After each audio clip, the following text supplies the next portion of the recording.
Can anyone beat Track Phantom at the fairgrounds? The Risen Star? Find out at the end.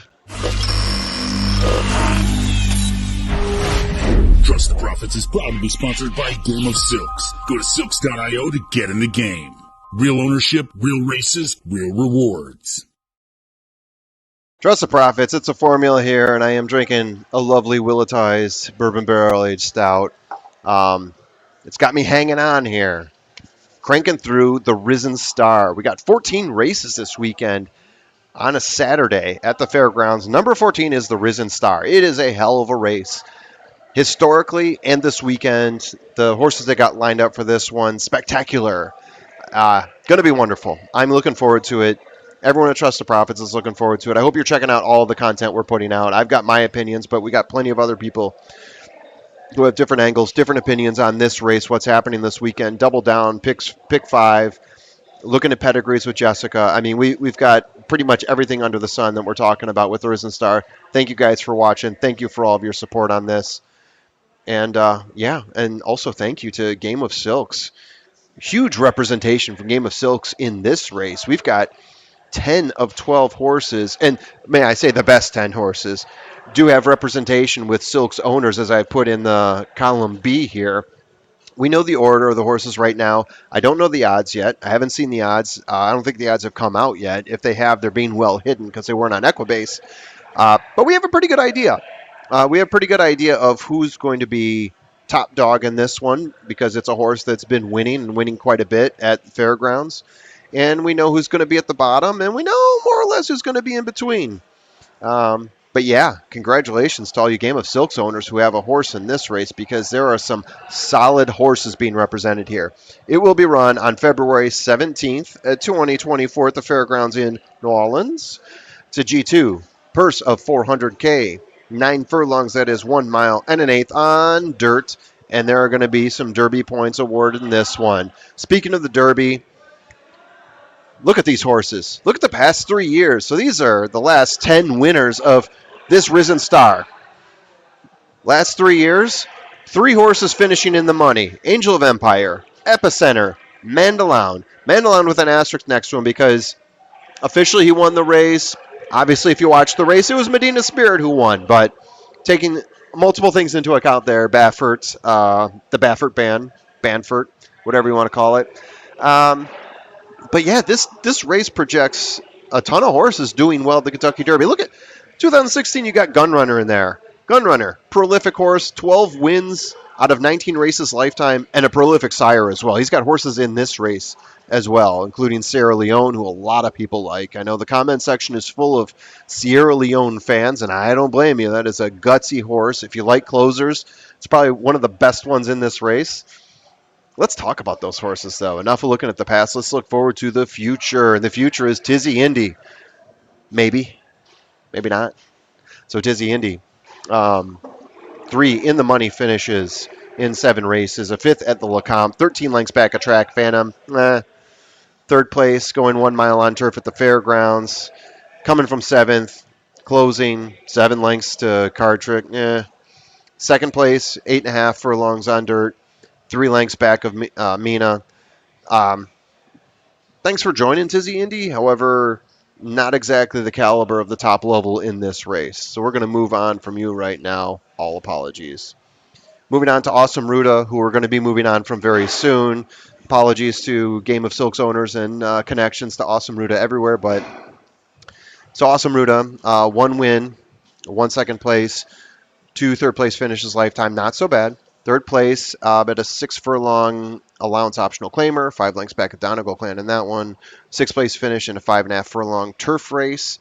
5th place, 11 lengths back in an 8.5 furlong race. The only 2-turn race in Awesome Ruda's career, but 11 lengths back in that one, not exactly successful. The best race to date, winner of the Jean Lafitte in Delta Downs, beating Spinning Aces. Finishing second to Spinning Aces in that one. Really hasn't shown a whole lot since, so I'm going to put it a line through Awesome Ruda as well. Now, we are getting into the meat here. We're looking at Honor Marie. 2 wins and 1 second place finish for Honor Marie. Winner of the Kentucky Jockey Club, a G2. 8.5 furlongs, beaten Real Men Violin in that one. uh, by 2 lengths, closing from 8th place back on that one. A real gutsy closer. A lot of people like closers like Anna Marie. Second place finish, a 7 furlong race, 127K allowance optional claimer. 4 lengths back of Otto the Conqueror, coming back from 8th place at the half-mile mark to get that second place finish. You have to imagine, you add 2 more furlongs onto that race. Anna Marie probably has 3 wins to his credit. Deep closer, as I mentioned. Definitely want to take some consideration. Also consider this. Probably going to be muddy at New Orleans on Saturday. They are projecting rain. Could be a good race for someone like Anna Marie or maybe even Sierra Leone. Second deep closer in a row here. Sierra Leone, 1 win and 1 second place. One very narrow second place finish at the Remsen, 9 furlongs. Watch the enhanced replay by Colin Sheehan. Does this race credit? It is an exciting finish. Hell of a finish. Dornoch just beating out Sierra Leone. Sierra Leone closing 12 lengths back at the half-mile mark. Grabbing first place down the stretch at one point, trading it back and forth with Dornoch. Dornoch eventually wins, but it is a gutsy finish by Sierra Leone. Brook was made in the first time out, beating change of command in that one. Yeah, Chad Brown bringing another deep closer to the races. Moonlight is another deep closer. Not as good as the two I told you before, at least not in my opinion. Has not shown at least as much as those two have shown you. 1 win in 4 races for Moonlight. Fourth at the Remsen, that same race I was just talking about. Was in 9th place most of the race. So just like Sierra Leone, was way back in that one. Unable to close any better than fourth. Still several lengths back of the winners in that one. Second in the Street Sense, 2 3/4 lengths behind Liberal Arts in that one, closing from fourth. It is a Todd Pletcher horse, Florent Giraud. Things to consider for this horse, obviously. The right people are in place for this horse. You could definitely see him taking a step forward. Real Men Violin. Yeah, Real Men Violin. This is a horse that definitely going to give you an honest outing here. You can tell by those 4 second-place finishes. Not necessarily the horse we would consider. Yeah, look at that guy. He's really happy to be playing violin right now. Look at that. Look at that. Just enjoy the instrument you have, my man. Yeah. 2 lengths back behind Anna Marie, spending most of the race in fourth place and in fifth place, doing a little bit of closing himself, but not performing nearly as well as Anna Marie in that one. So, you can start to rank your horses now based on previous performances. Brook was maiden after 5 tries. Not that those 5 tries were unsuccessful. I mean, there were plenty of second place finishes and a third place finish in there. And he did beat Track Phantom in the maiden special that he won by half a length. So that's kind of interesting. Is it interesting enough to get him in the top 4? You have to wait to the end to see. Okay, now this is when things get interesting. Hall of Fame. Yeah, for those of you who saw my top 25, I had him at 24. But you could tell from the way I was talking, I wanted to put him higher. Thing is, he just broke his maiden. Right? Just broke his maiden a few weeks ago. Same day as Southwest Stakes. The intriguing thing about that, okay, it was a 60K maiden special weight race. It wasn't one of these 127K purses. It was half that. But it was the same distance. It was 8.5 furlongs as the Lecomte Stakes. It happened the same day. Lecomte, Southwest, Lecomte, Southwest. Anyhow, it was Southwest. My bad. That same day, Track Phantom ran the same distance, half a second slower. What's that tell you? Hall of Fame. That is the $1 million horse, million point four. I mean, wasn't challenged that entire race. 10 lengths ahead, 8 lengths at the start of the stretch. This is a horse that I think if there's any horse that comes out of nowhere, and you can't even say Hall of Fame comes out of nowhere, but if there's any horse that challenges the ones that have won actual graded stakes races, that comes straight off of a maiden win, it's going to be Hall of Fame. Very impressive. Steve Asmussen's got Ricardo Santana on the mount here. Interesting that he didn't put Joel Rosario on the mount here. That one to another horse that we're going to be talking about later. And also to talk about his first race, that second place finish is at Churchill Downs in November. He had a troubled start in that one. Got bumped after the exiting the gate issues. Sat in 7th place and still managed to close out to get second place. So this is going to be a special horse here, in my opinion. Hall of Fame, keep an eye on that one. Catching Freedom. So we went through a whole bunch of horses. Mandalon was on there, Angel of Empire, Brad Cox. Brad Cox has had success at this race. So he's got catching freedom here.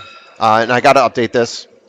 3 races, 2 wins, not 1 win. He was winner of the Smarty Jones, coming from 2 lengths back over Just Steel, closing from 5th place in that one. 4th place in 127K, 8.5 furlong allowance optional claimer at Churchill, stuck in 7th for most of the race. He was bumped, didn't have a whole lot of room to close out. 4th place is what he had to settle for, behind Parchment Party in that one. Broke his maiden the first time out he ran. As a firster, broke his maiden, beating Cash only by 3 3/4 lengths in that one. We've knocked a couple Brad Cox horses off the trail. Not we, but injuries, issues that the horses have been working through. Couple Brad Cox horses off the trail. Catching Freedom is still there right now, looking like the best Brad Cox horse. Is there another one on the horizon? I don't know, but yeah, this is going to be a fun, interesting horse here for Brad Cox.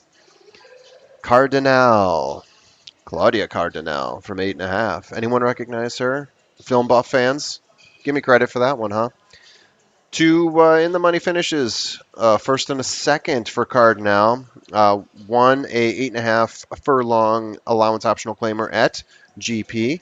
Fighting the whole way with change of command in that one. No other horse was close. It was just the 2 of them battling it out. Settled for second by like a neck or a nose. It was close. It was a close race. Could be a 2-2, 2-0 record, I should say, for Cardinal. Brook was made in the first time out at GP, beating Valued Cajun by 1 3/4 lengths in that one. This horse is good enough in Todd Pletcher's mind to put Flavian Pratt on the mount. Note that. Resilience. 4 races for Resilience. 1, 2, 3. And yeah, Brook was made in the 4th time out. Going 8.5 furlongs in that race. 89K maiden special weight at GP, beating Skip the Line by 4 lengths in that one. Previous races, he lost to some good horses. I mean, he lost to Nash by 11 lengths. 3rd place finished to Nash in that maiden special weight. And lost to Stronghold, possibly the best horse remaining of the horses in the West, of the horses that are eligible for the Derby based on who's training them. And he was 1 length in front of Track Phantom in that one. I think that was Track Phantom's first race. Belmont, Resilience. Definitely an interesting horse, but I mean, we've got some real top level talent here. So where does Resilience factor in?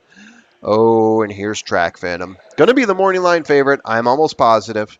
I'm going to guess it's 7-2. I'm guessing post time he goes off at something like 5-2 because there are some horses people can talk themselves into. 12 horses in total. Unless there are some horrific scratches. And yeah, he has 5 races and 3 wins in those 5 races. I did some math wrong there. Winner of the Lecomte, pretty much repeating his gun runner script, beating Nash by 2 3/4 lengths in that one. Winner of the gun runner as well before that. And yeah, I made a mistake earlier. Didn't win the Southwest. He won the Lecomte. I had it right on my slide. Don't hit me in the comments about it. I know I made a mistake there. We're moving on from that. Winner of the Gun Runner Stakes, holding to the pace with Next Level in that one. Never showing any signs of slowing down. Next Level dropped off completely. Track Phantom just kept going. Snead, Nash, they were no match for him. Nash, pretty much a non-derby consideration at this point, it seems, because Track Phantom just kept putting him in a corner. Broke his maiden on his 3rd try at Churchill, beaten Lat Long by 5 lengths in that one. And we talked about losing to Real Men Violin previously, but Steve Asmussen, he's got Joel Rosario on the mount here. Previously, I believe it was Christian Torres. So possible upgrade in jockey. What does that do for Track Phantom? And finally, we have B Dancer. Whew, B Dancer. What you going to do there? 1 win for B Dancer, but it is a 6 furlong race, beating Cornishman by 1 length. Not a whole lot to go off of there. Jumping up in 3 furlongs in distance here and jumping up in class considerably. So B Dancer, if you don't get scratched, best of luck to you. And finally, there we go. The summary. We're going to play around with this a little bit, aren't we? The safe pick, obviously, is Track Phantom. Been number 1 on my list for a while. But man, Hall of Fame just keeps creeping up on the list. I keep looking at that horse, pushing him up on my personal list. There's no way I have him at 24 anymore. Just watching that race again, Thinking about what this horse is capable of, there's no way he's 24. He's much higher. My value play here, Hall of Fame. I don't know what kind of value you're going to get from him, but I think there's enough horses in this race to take on more money. You might actually get a good number on Hall of Fame. It might be the last time you get a good number on Hall of Fame if he ends up winning this race. I think that's the horse I am actually going to go with for myself. But I do still think Track Phantom is the safe pick. I mean, he's the one that we know the most about. We've seen him win at this race track before. We've seen him beat some of these horses before, if I'm not mistaken. So yeah, Track Phantom, Hall of Fame, and then to add to that key box, Honor Marie and Sierra Leone, especially if there's going to be some slop here, they could end up closing out past some of these slogging pace setters, if you will. It may set up well for them. We'll see what happens here. Track Phantom, Hall of Fame, Honor Marie, Sierra Leone. That's what I got. And finally, what do you guys have? Hit me up in the comments. Sorry about blasting you with that light. Won't do it again. Well, I can't promise that. What do you guys have? Is this going to be the race that we think it's going to be? Is there someone here that I'm missing, that I'm overlooking? Hit me up with your best bet in the comments section. Love to hear from you guys, and have a good night.